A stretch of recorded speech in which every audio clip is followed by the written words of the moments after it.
Tractor ప్రమాదంలో గాయపడి చికిత్స పొందుతున్న బాధితులను జనసేన పిఎస్సి చైర్మన్ నాదెండ్ల మనోహర్ పరామర్శించారు. తెనాలి జిల్లా ప్రభుత్వ వైద్యశాలలో వారికి అందుతున్న వైద్య సేవలను బాధితుల నుండి వివరాలు అడిగి తెలుసుకున్నారు. బాధితులకు మెరుగైన వైద్య సేవలు అందించాలని మనోహర్ సూచించారు.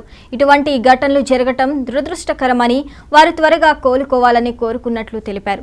తెనాలి ప్రభుత్వ వైద్యశాలలో గతంలో దాదాపు 1200 నుండి 1300 మంది వైద్య సేవలు పొందేవారని, జిల్లాలోనే అన్ని సౌకర్యాలు ఉన్న ఆసుపత్రిగా పేరుగాంచిందన్నారు.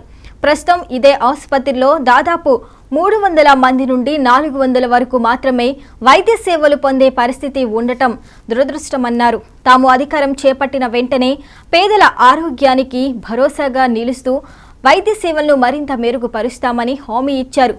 వైద్యులు మానవతా దృక్పథంతో పేద రోగులందరికీ మంచి వైద్యం అందించాలని మనోహర్ కోరారు.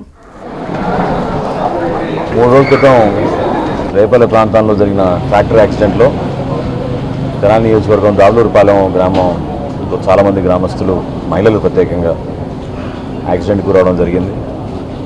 మన తెనాలి ప్రభుత్వ ఆసుపత్రిలో వాళ్ళందరినీ ఈరోజు పరామర్శించి సంబంధిత డాక్టర్లతోటి, నర్సింగ్ సిబ్బందితోటి వాళ్ళకి అందిస్తున్న వైద్య సదుపాయాల గురించి పరిశీలించాం. అదేవిధంగా వాళ్ళకి చాలామంది ఆల్మోస్ట్ డిశ్చార్జ్ అయ్యే పరిస్థితిలో వచ్చారు.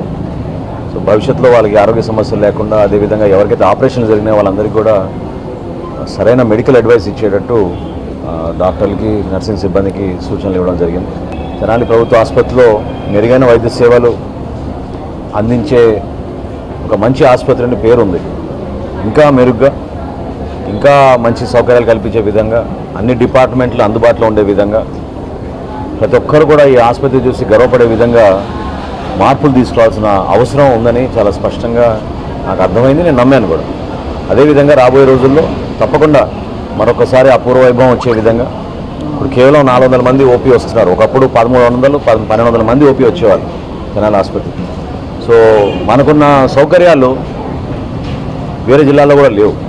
ఆ సౌకర్యాలను ఉపయోగించుకునేటట్టు పేదవాడికి మనం ఇంకా మెరుగైన వైద్య సేవలు అందించడానికి తప్పకుండా తెనాలి ప్రభుత్వ ఆసుపత్రిని మరొకసారి